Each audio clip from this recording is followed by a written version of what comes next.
Hello everyone, I hope आप सभी लगातार जुड़े होंगे हमसे। ये डिविजिबिलिटी का सेकंड वीडियो है। इससे पहले हमने देखा दो की डिविजिबिलिटी, मैंने दो की विभाज्यता, तीन की विभाज्यता, चार की विभाज्यता, पाँच की विभाज्यता। अब हम देखेंगे छः की विभाज्यता। तो छः की विभाज्यता की पहली शर्त ये है कि वह संख्या सबसे पहले तो दो से विभाजित होनी चाहिए और तीन से भी विभाजित होनी चाहिए। अगर कोई संख्या दो से विभाजित होगी, तीन से नहीं होगी, तो वो भी छः से विभाजित नहीं होगी। या तीन से विभाजित होगी, दो से नहीं होगी, तो वो संख्या क्या होगी?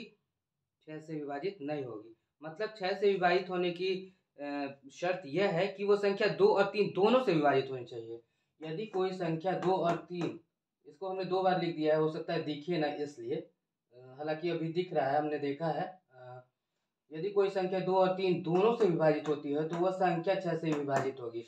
जैसे 12 है, तो 12 का शर्त, दो से विभाजित होने का शर्त यह है कि यहाँ पे क्या होना चाहिए? इकाई के अंक पे 0, 2, 4, 6, 8 होना चाहिए, तो दो से विभाजित होगी ही। और देखिए, अब इसके अंकों को जोड़ दिए, एक और दो, ये तीन से, तो तीन जो है तीन से विभाजित हो गई, यानी कि 12 जो है तीन से भी विभाजित होगी। तो जब दो से भी विभाजित होगी, तीन से भी विभाजित होगी, तो छः से भी विभाजित हो जाएगी। ठीक है। अगर मान लीजिए 18 को ले लेते हैं, 18 में यहाँ पे 8 है, तो ये दो से विभाजित होगा ही। अब देखिए 8 है, एक 9 हो गया जोड़ने पे अंक, तो 9 भी तीन से विभाजित होगा। इसका मतलब 18 भी क्या होगा? तीन से विभाजित होगा। तो दो और तीन दोनों से 18 विभाजित है, इसका मतलब 6 से भी विभाजित है। इसी तरह से 24 को ले लीजिए। 24 की शर्त यह है कि यहाँ पे 0 होना चाहिए, 2 होना चाहिए, 4 होना चाहिए, 6 होना चाहिए, 8 होना चाहिए। तो यहाँ पे 4 है, तो दो से विभाजित होना चाहिए।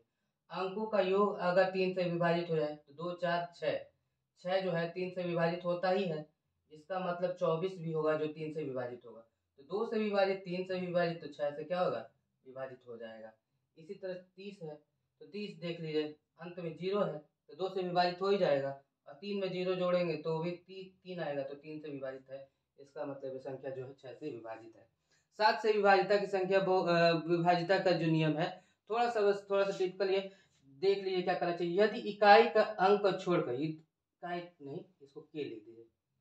यदि इकाई के अंक को छोड़कर, यदि इकाई के अंक को छोड़कर शेष बची संख्या में इकाई के अंक का दोगुना घटा दिया जाए, देने के बाद बची संख्या 7 से विभाजित होगी, तो वह संख्या भी 7 से विभाजित होगी। कहने का मतलब है कि अगर कोई भी संख्या दी जाए, उसके इकाई के अंक को छोड़ दीजिए, इकाई के अंक को छोड़ दीजिए, तो बचा 88, तो 88 लिख देंगे और घटा देंगे कितना? इकाई के अंक से दो गुना, तो दो है तो दो गुणे दो, 4, यानी 88 में 4 घटा 84 आ गया।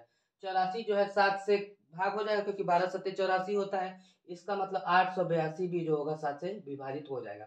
इसी तरह यहाँ पे देखिए, इकाई के अंक को छोड़ के जो संख्या है 66 है, और अब घटा देंगे क्या? 3 गुणे 2, मतलब ये जो संख्या इकाई के अंक का दोगुना कर लेते हैं और शेष बची संख्याओं से घटा देते हैं। इकाई के अंक का दोगुना कर देते हैं और शेष बची संख्या माने 88 से इसके इकाई के अंक के दोगुना को घटा देंगे, तो 88 से इकाई का जो दोगुना है, इकाई का दोगुना मतलब 2 है, तो 2 दूनी 4, 88 में 4 घटा 84, 84 7 से विभाजित है। इसका मतलब 882 भी 4 से विभाजित होगा।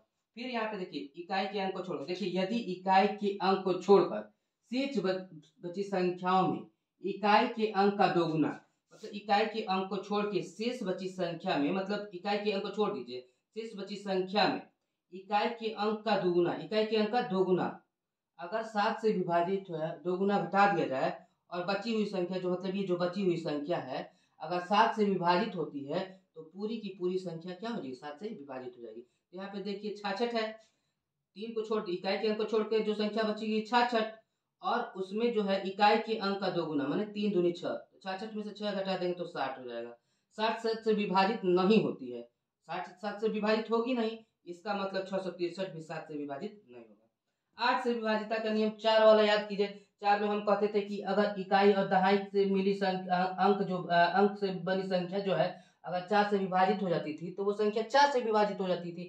लेकिन 8 वाले में क्या करेंगे? इकाई दहाई सैकड़ा तीनों से बनी संख्या है, मतलब तीनों अंकों से, इकाई के अंक से दहाई और सैकड़े तीनों के अंकों से बनी संख्या यदि 8 से विभाजित हो जाएगा, अगर ये 416 8 से विभाजित हो जाएगा, तो ये पूरी संख्या क्या हो जाएगी? 8 से विभाजित हो जाएगी। देखिए, यदि इकाई दहाई सैकड़ा के स्थान पर प्रयुक्त अंक 8 से विभाजित, प्रयुक्त अंकों से बनी संख्या, अंकों से बनी संख्या, अंकों से बनी संख्या, इसको अंकों से बनी संख्या कह सकते हैं। इकाई दहाई सैकड़ा से अंक से बनी संख्या क्या है? 416। इकाई दहाई से स्थान पर प्रयुक्त अंकों से बनी संख्या माने 416 है, जो 8 से विभाजित है, तो 416 8 से विभाजित हो जाएगी, तो ये पूरी संख्या क्या होगी? 8 से विभाजित हो जाएगी। ये है 8 से विभाजित। धन्यवाद।